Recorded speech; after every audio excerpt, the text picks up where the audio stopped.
अस्सलामुअलैकुम स्टूडेंट्स, उम्मीद करता हूँ आप लोग खैरियत से होंगे। हाज़िर हूँ ME इंग्लिश सेंटर से। तो स्टूडेंट, आज जो है वो फ़िज़िक्स का गैस पेपर शेयर करूँगा।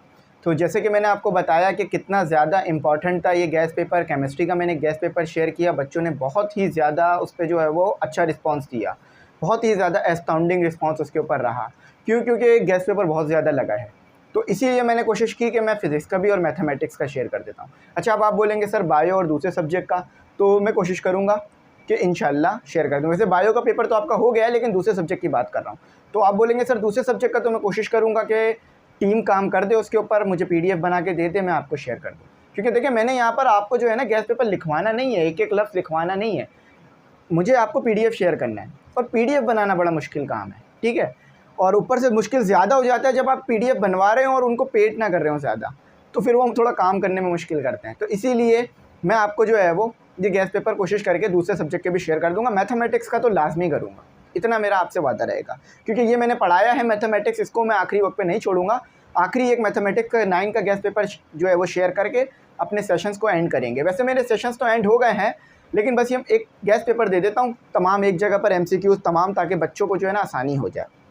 अच्छा, मैं यहाँ पर एक मैसेज देख रहा था बहुत देर से कि बीस्ट गेमिंग मैसेज करते हैं कि भाई एक क्वेश्चन कितने पेजेस का होना चाहिए। बोर्ड के पेजेस, यानी बोर्ड के पेजेस के लिहाज से पूछ रहे हैं, बोर्ड के पेजेस के हिसाब से। तो देखें, मैं यहाँ पर आपको बता दूँ कि बोर्ड की कॉपी जो है ना आपकी नॉर्मल कॉपी से बड़ी होती है। यानी अगर देखा जाए तो उसके लाइनें बड़ी होती है, लेकिन कॉपी छोटी होती है। फॉर एग्जांपल, यहाँ पर मैं इस तरह से बात कर रहा हूँ कि आप जो ऑर्डिनरी कॉपी इस्तेमाल करते हैं ना, उसके अंदर ज़्यादा लाइनें होती हैं, और जो बोर्ड की कॉपी होती है ना उसके अंदर लाइनें कम होती हैं और स्पेसेस भी ज़्यादा होते हैं। तो कोशिश करें कि अगर आप एक शॉर्ट क्वेश्चन भी लिख रहे हैं ना, तो वो एक पेज का हो ही जाता है। यानी 2 लाइनों में आपने हेडिंग डाल ली और एक जो है आपने जो है डेफिनेशन लिख दी और उसकी एक एग्जाम्पल लिख दी, तो इसी में आपके एक पेज भर जाता है पूरा। तो कोशिश करें एक पेज का कम से कम लिख लें शॉर्ट क्वेश्चन। जब मैंने ये बात एक बच्चे को बोली तो सर कह रहे हैं एक पेज तो बहुत ज़्यादा हो जाएगा शॉर्ट क्वेश्चन के लिए। तो उन्होंने कॉपी नहीं देखी होगी शायद। तो देखें, इतना जो है वो गैप होता है, इतना ज़्यादा गैप होता है, इतना ज़्यादा गैप होता है एक लाइन में। और अगर आप ऑर्डिनरी कॉपी देखेंगे तो वो इतनी होती है। ये मैं एक रफ बना रहा हूँ, बिल्कुल इतना नहीं होता, नाप के नहीं बना रहा हूँ, एक रफ बता रहा हूँ। तो ऑर्डिनरी कॉपी में इतना गैप होता है और बोर्ड की कॉपी में 2 लाइनों के दरमियान इतना गैप आ रहा होता है। तो इसीलिए जब आप इतना गैप आपको मिल रहा है तो आप कोशिश करें कि उस गैप को यूटिलाइज़ करें और एक पेज पे शॉर्ट लिख दें।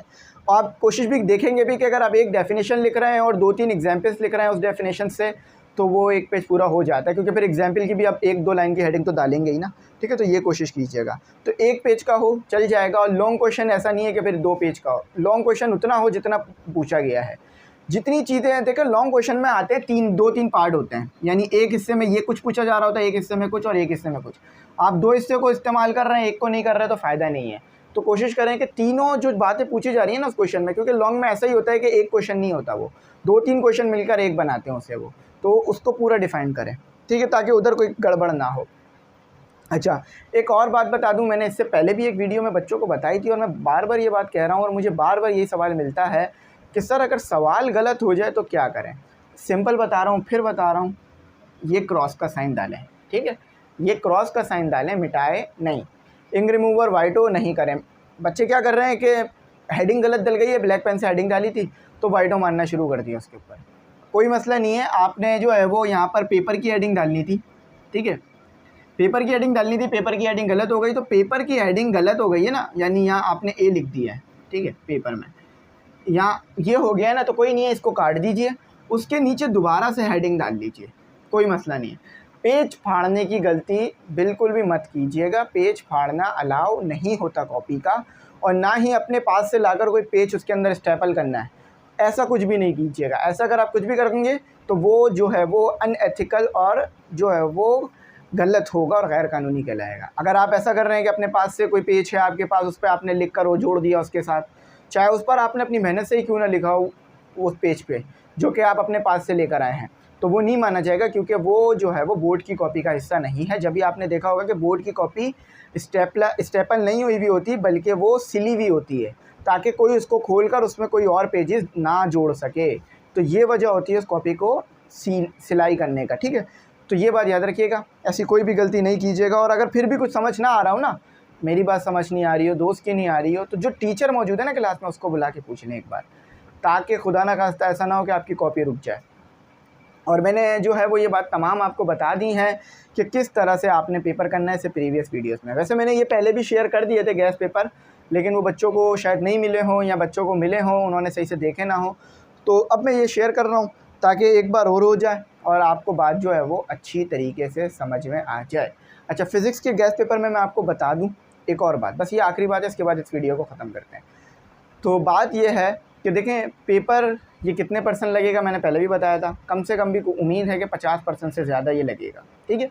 अब मैं ये नहीं कह रहा कि 80% लगेगा, मैंने कह दिया कि 80% लगेगा और 80% से कम लगा, 70 लगा, 60 लगा, तो फिर मुझे कमेंट सेक्शन में ये मैसेजेस सुनने के लिए मिलेंगे कि सर आपने तो इतने ज़्यादा बोला था, इतना कम लग रहा है, तो फिर हम क्या करें। तो मैं कोई ऐसी काम नहीं करूँगा कि जिससे जो है वो आपके लिए प्रॉब्लम क्रिएट हो। तो कम से कम भी ये 50% से लगेगा या उससे ज़्यादा लग जाएगा, इतना आप बेफिक्र हो लीजिएगा। अच्छा, और साइंटिफिक कैलकुलेटर का मैंने पहले ही आपको बता चुका हूँ ये बात कि साइंटिफिक कैलकुलेटर अलाउ नहीं है फ़िज़िक्स के पेपर में, उधर लिख के दिया हुआ है आपको एडमिट कार्ड पे। मुझे एक बच्चे ने मैसेज किया, सर एडमिट कार्ड पे लिखा हुआ है साइंटिफिक कैलकुलेटर अलाउ है, तो उसने सिर्फ बच्चे ने कैलकुलेटर पढ़ा, ठीक है, उसने सिर्फ कैलकुलेटर पढ़ा लेकिन नॉर्मल शायद नहीं पढ़ा, ठीक है। तो नॉर्मल और साइंटिफिक कैलकुलेटर में बहुत ज़्यादा फ़र्क है। सिर्फ सादा कैलकुलेटर अलाउ है, सादे से मुराद जो कि मल्टीटास्किंग ना हो, जिसमें आप लॉग नहीं सॉल्व कर सकें, जिसमें आप इक्वेशंस नहीं सॉल्व कर सकें, जिसमें आप मैट्रिसेस नहीं सॉल्व कर सकें, जिसमें आप वेक्टर नहीं सॉल्व कर सकें, वो कैलकुलेटर कहलाता है नॉर्मल सादा। सिर्फ 4-5 ऑप्शंस हों उसमें, मल्टीप्लिकेशन, सब्ट्रैक्शन, डिवीजन और एडिशन और रूट ले लें, स्क्वायर रूट ले लें, बस इतना, इससे ज़्यादा नहीं, ठीक है।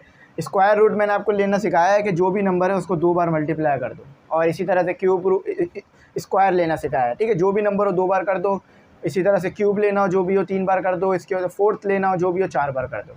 तमाम चीज़ें बता चुका हूँ, इस चीज़ को देख लिया करें, वीडियो को पूरा वॉच कर लिया करें, ताकि 8 मिनट जो आपको बहुत ज़्यादा लग रहे होते हैं, फिर ये ही टाइम आपका पेपर में ज़ाया ना हो, पेपरों में ना हो, क्योंकि साइंटिफिक कैलकुलेटर ले लिया जाएगा।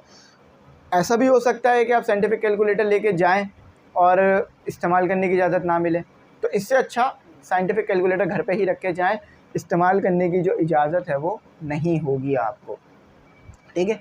तो उम्मीद करता हूँ मेरी सारी बातें आपको समझ में आ गई होंगी। अगला पेपर मैथमेटिक्स का शेयर कर दूँगा, और जो भी बच्चों को प्रॉब्लम हो रही है ना एडमिट कार्ड से रिलेटेड या जो चीज़ से रिलेटेड, तो वो मुझे मिल गए हैं आपके सवालात, मैं उस पर वीडियो बना लूँगा, आपको बता दूँगा डिटेल में, आप देख लीजिएगा, इंशाल्लाह मेरी बात समझ में आ जाएगी। एक वीडियो से हज़ारों बच्चों का भला हो जाता है, तो इसीलिए वीडियो बना देता हूँ, ठीक है। उम्मीद करता हूँ मेरी बात समझ में आ गई होगी। आखिर में आपसे कहूँगा कि चैनल को सब्सक्राइब ज़रूर कीजिएगा, सब्सक्राइबर बहुत ज़्यादा कम हो रहे हैं चैनल के, आप सब्सक्राइब करेंगे तो इसके सब्सक्राइबर भी बढ़ेंगे। थैंक्स फॉर वॉचिंग, अल्लाह हाफ़िज़, अपनी दुआओं में ज़रूर याद रखिए।